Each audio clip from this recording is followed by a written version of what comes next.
so magnanimous. And the 15 settlements that we just left them.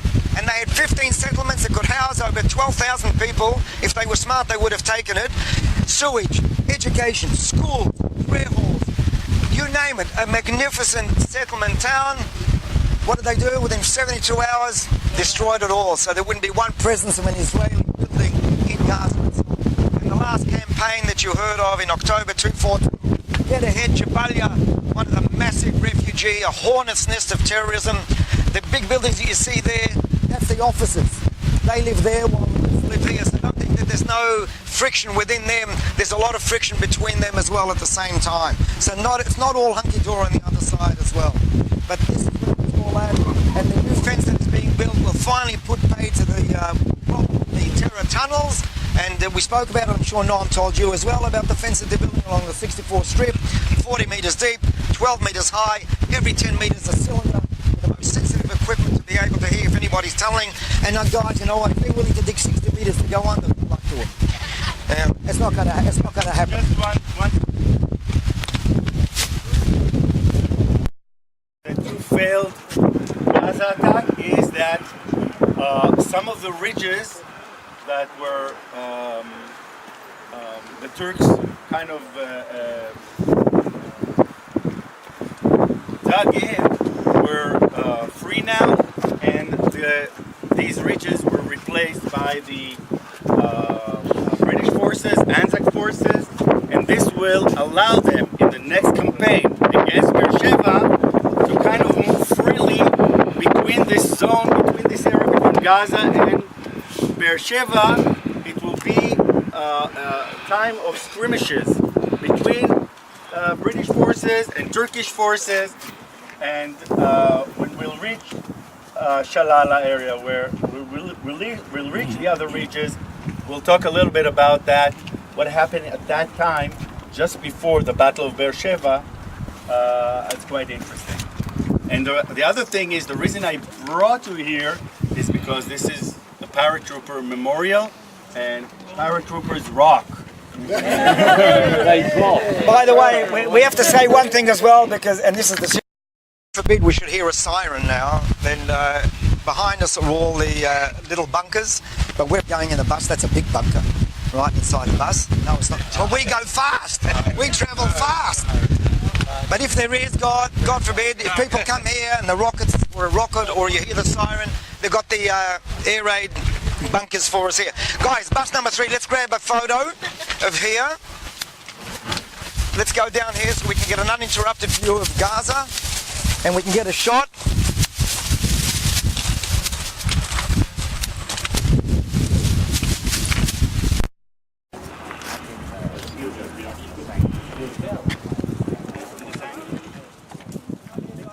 And look at the map closer, and we can see the Gaza Strip right here, the Mediterranean, the Gaza Strip, and as we spoke that the first and second Gaza battles basically took place around Gaza area, and basically we are talking about forces going north, coming south, and Effi also mentioned the fact that there were many sabres bushes here, meaning, you know, this thorn kind of sabres, and it's impossible for the horses to penetrate. Of course, trenches were always in addition to the trenches, there were barbed wire, and this fact also was a big problem for the horses. Okay, so it was quite smart not to charge from the south or from the west, but to go around Gaza, where the defenders did not expect attack, and there were no barbed wire, and so they could attack the city and take it, basically, in the first Gaza battle. Okay, after both battles failed, now we're talking about forces that basically sits in between Gaza and Beersheba, and what we see here is basically the map trying to describe how Beersheba was taken.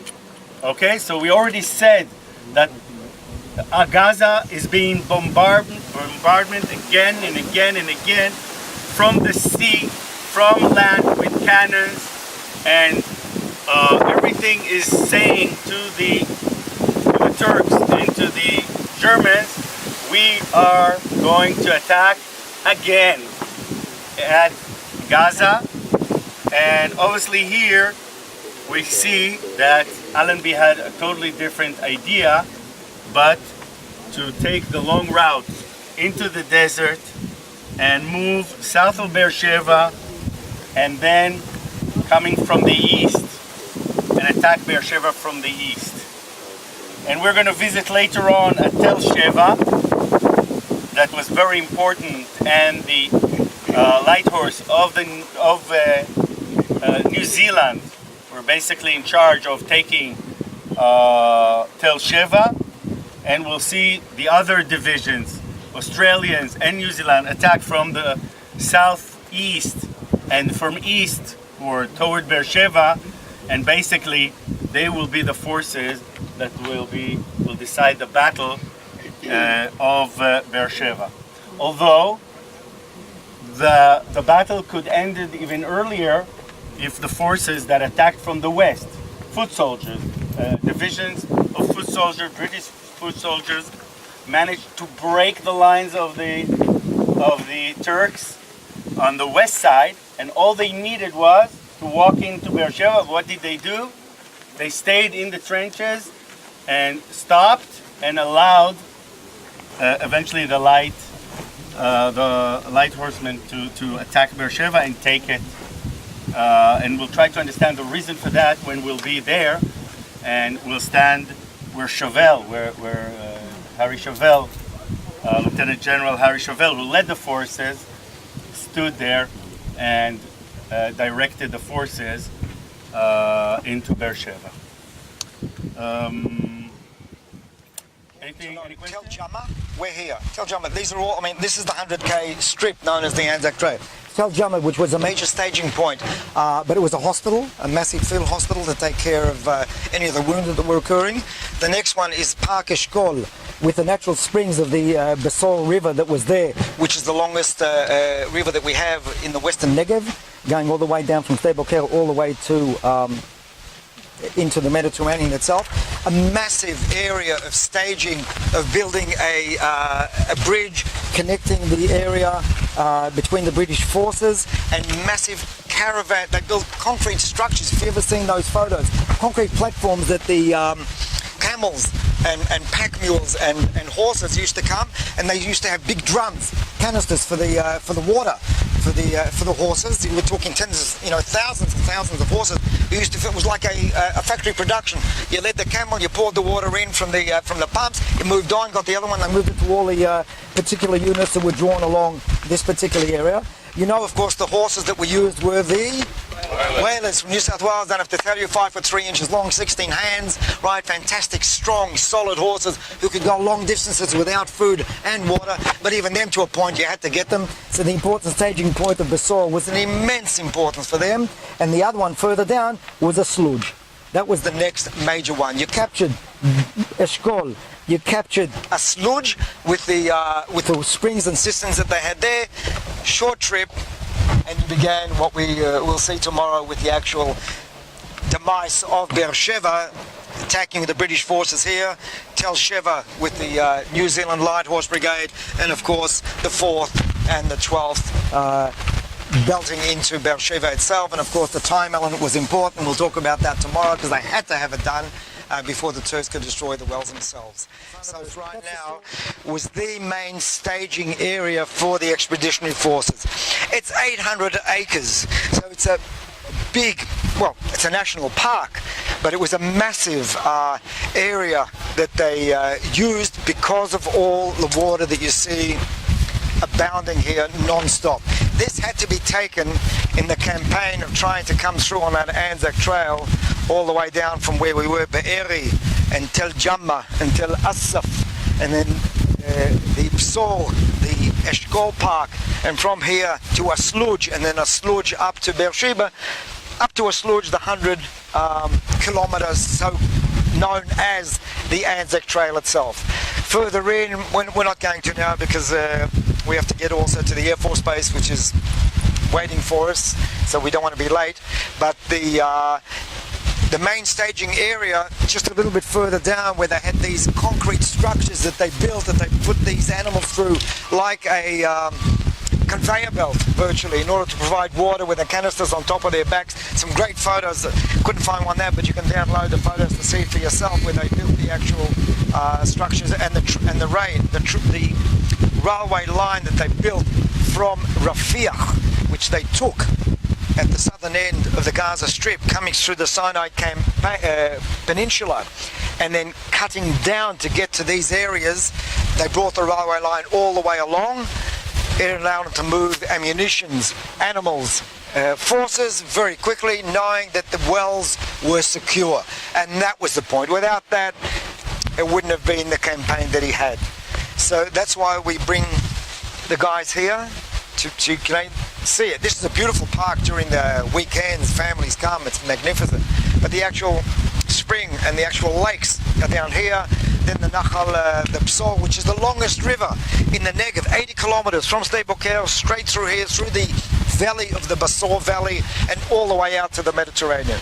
So without that, nothing would have occurred to allow the British to conquer. Okay, right. So this allows you to see in terms of the command and view, and there were a couple of these hillocks dotted around. Obviously this wasn't just a name, but this was a major Turkish machine gun post that commanded all approaches for the British to come, so it wasn't a cakeover to get it here. But when they did knock off the Turks, and they took the positions, they uncovered, this was a trench, right? It was a series of trenches with little inlets. They had the actual machine gun post. They uncovered a mosaic. Now the Turks didn't relate to it. They uncovered a corner of the mosaics. The Turks didn't relate to it. We don't know if they had what they would have done, but it doesn't matter. The point being that one of the signallers, Corporal Shaw, was the one who discovered it. He wasn't aware what was going on, so he called a chaplain. And the chaplain's name was Maitland. And he understood that this was something special that was here.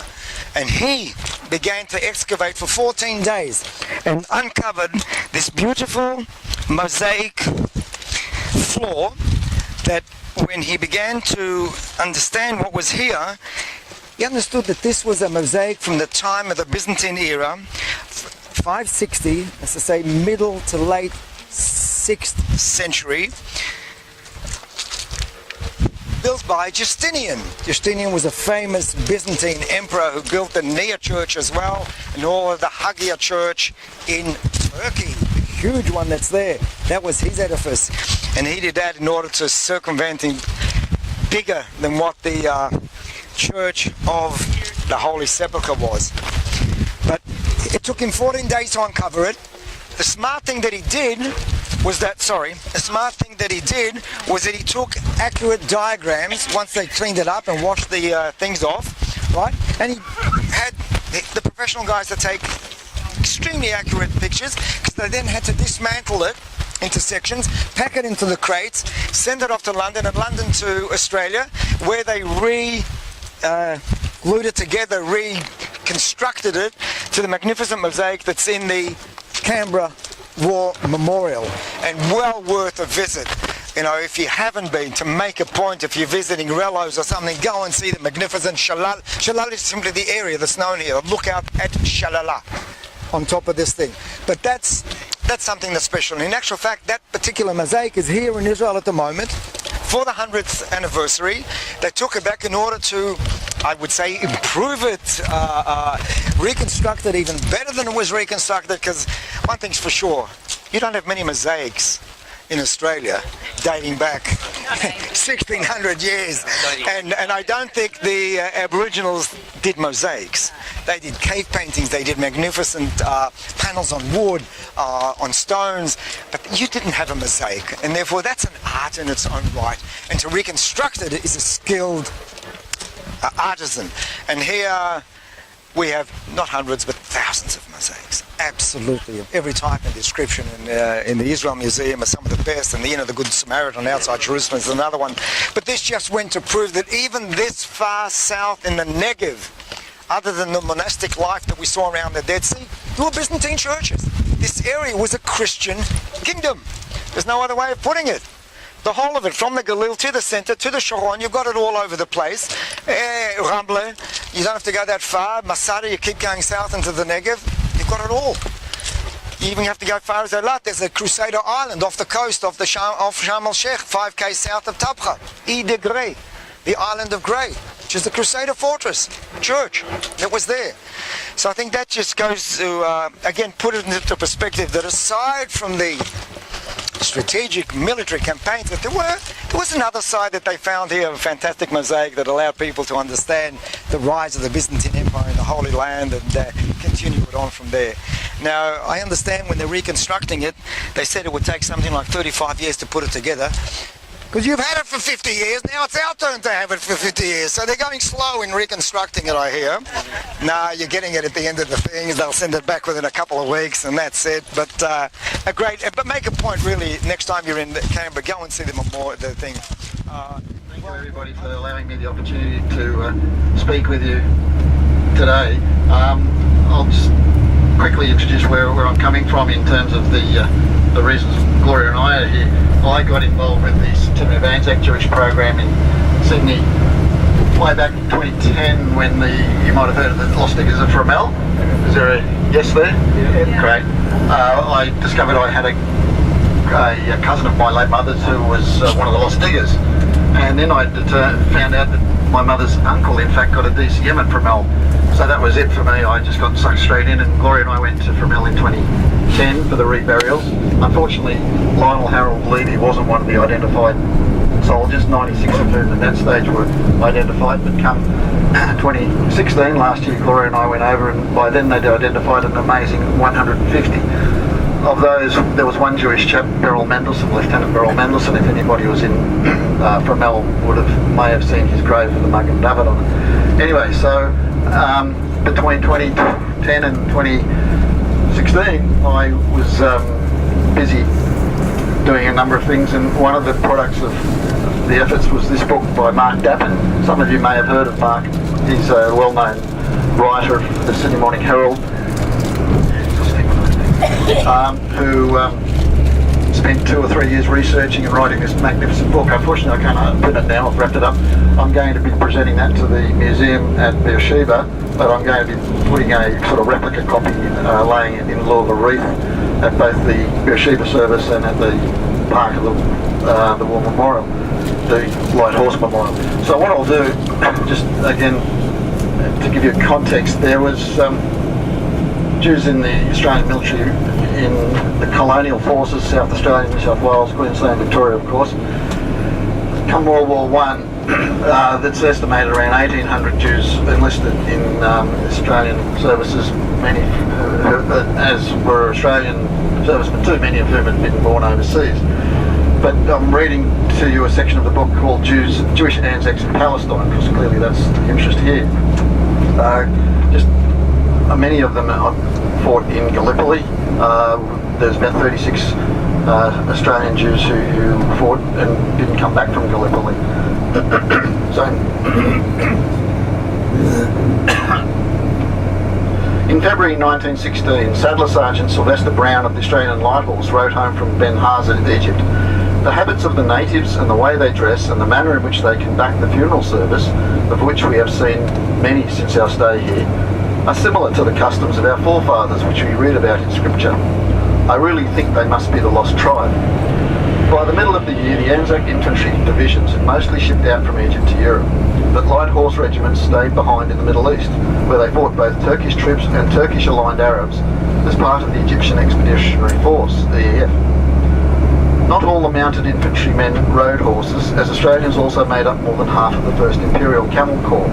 Indeed, at the cemetery the other day in Jerusalem, on the panel, there's one of the Jewish men in the Camel Corps who has a no-known grave, Frank Levy. The EEF fought the Battle of Romani, where they evicted the Germans and Turks from the Suez Canal, won a stirring, if almost accidental, victory at Magaba, and slowly pushed towards Palestine, capturing the large Turkish garrison at Rafah in January 1917. By March they were in Gaza. 2 Allied assaults on Gaza had failed when in June all the mounted infantry of the EF were placed under the command of the Australian General Henry Chauvel. On 31 October 1917, in what became a celebrated moment in Australian military history, we had the charge of Beersheba, which I presume I don't need to tell you a lot about. The fortuitously named Morris Israel, a Gallipoli veteran who had been farewelled by his St Kilda Hebrew congregation, was awarded the military medal for his bravery at Gaza and Beersheba and was promoted to sergeant of the 2nd Signal Squadron Australian Mounted Division. Major Eric Hyman of Tamworth received the Distinguished Service Order in November 1917 for his actions at Beersheba on 31 October, when he led, quote, his squadron full gallop at a Turkish redoubt against heavy odds. According to his recommendation for the decoration, the redoubt was strong manned by enemy machine guns and rifles. The enemy opened up a very heavy fire, but the charge was so vigorous and skilled that the enemy was overrun and his fire silenced in a few minutes, thus enabling the regiment to carry on the assault and complete the capture of Beersheba. This Turkish redoubt was the main enemy defence, obstructing the regiment above attack. 60 dead Turks were afterwards found in their trench. Major Hyman was originally recommended for a VC, which he did not receive, but the award of the DSO caused excitement among both Jews and residents of Tamworth, where Hyman, a farmer, was well known both for his militia days and his exploits on the cricket